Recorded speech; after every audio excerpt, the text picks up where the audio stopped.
What's up, everyone, and welcome back to the G-Red Show. I'm G-Red. This is crazy from a Barcelona standpoint, and if this is the Barcelona that we are seeing pretty much consistently, and if this is the Barcelona we get in the first El Clasico next month, there's no doubt in my mind that Barcelona can dominate Real Madrid and beat them. I'm not going to say beat them comfortably, but they should be able to beat them if this is how they play, because they look absolutely fantastic right now. They're currently up 4-0 against Girona, and they're scoring, they're creating opportunities.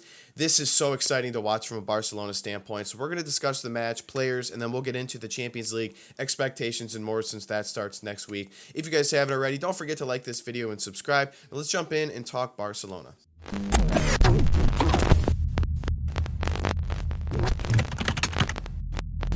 It's 4-0 right now. Usually I wait till the end of a match because, unfortunately, history is not on Barcelona's side, and a lot of times in matches I feel like Barcelona will be winning, and then, unfortunately, towards the end of the match, they'll blow the lead, they'll lose, something happens. Well, they're up 4-0 now with about 20 minutes left in this match, and honestly, super exciting to watch. From the moment the match started, they had so much energy. They played so quick, and they created so many opportunities. Most players in the squad had a very good match. I don't think there was one player that was like, oh my God, he was unbelievable, this was the best match of his life, but everyone played very, very well. There's a couple moments, I think Barcelona, on the defensive standpoint, they didn't mark up properly.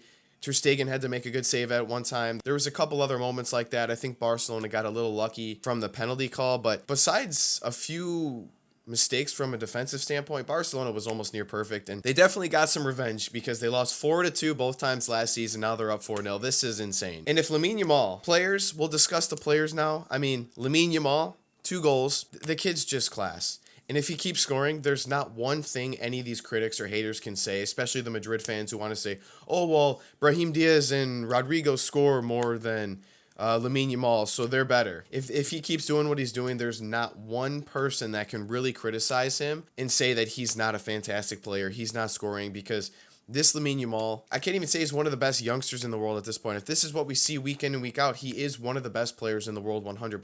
Rafinha, I think he didn't have his best match, but he was almost like a silent fantastic player. He played a couple fantastic passes. The one into Lewandowski in particular in the second half.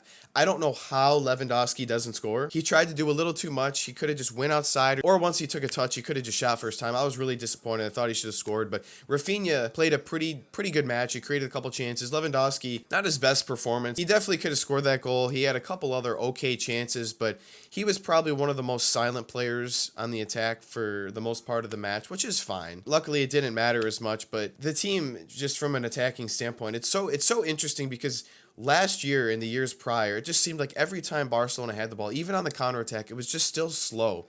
They'd get the ball, and it would be like, even in the final third, they would kind of just be slowly passing and waiting for something to happen. When no one's making a run, they're not pressing, they're not moving the ball forward with any urgency, they're not trying to play 1-2s, and now every time they get the ball, you don't even see like that typical possession style of football anymore, and this is why they're so good. And I think the fact that Barcelona has so much youth and so much skill and technical ability, it makes them so much more efficient on the counterattack and when they play like this, because Pedri, Dani Olmo, they're so technical. They can quickly turn with the ball, push the ball up, play 1-2 passes, play a through ball over to, Rafinha or Lamine Yamal, whoever it might be, and create an opportunity from that, because they weren't doing this in the past. And how they're playing now, how they're approaching these attacks and playing attacking style football, it's unbelievable. I don't know how any team is going to really stop them consistently. Dani Olmo and Pedri, in my opinion, they're so skilled, and if those two stay healthy for the entire season, they're going to be a nightmare for every single team, and Barcelona will dominate the midfield in every single match. The only thing, and unfortunately, as I'm recording this, Girona just scored, looks like a pretty lame goal, but whatever. I think Man City might be the only team at this point that I would genuinely be nervous to play, where I thought, I think they could maybe beat Barcelona like 2-1, 2-0, because right now, Barcelona is the team to beat in Spain.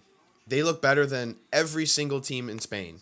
Real Madrid looks shaky right now. They do not look very good. They look better than Madrid. They look better than Atletico. I think Bayern's going to be really interesting. I cannot wait to see them play Bayern Munich. But besides Man City, I think Barcelona might be the team to beat right now in Europe, which, how long have we been waiting to say that? We've been waiting since 2019. Maybe. There's a couple moments I think Barcelona's defense, like the goal they just conceded, I think it's shaky at times. They're going to definitely have to sharpen up in moments.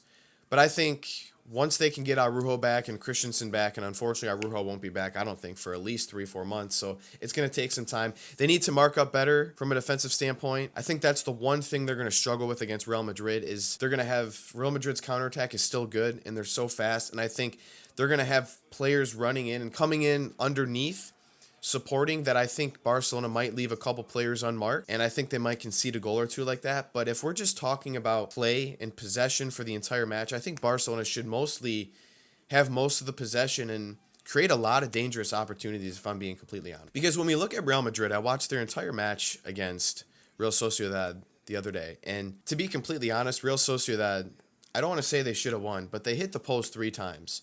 I don't know how 2 of those goals didn't go in. The second opportunity when their player tried to chip the keeper and it hits the crossbar, and then early in the second half, I don't know who it was, but he made a great move. He cut it on his left foot, tried to place it far post, hits off the inside of the post and bounces out. I mean, how unlucky if you're Sociedad. And then, of course, Real Madrid gets 2 penalties. They're just the luckiest team of all time. They didn't play particularly well.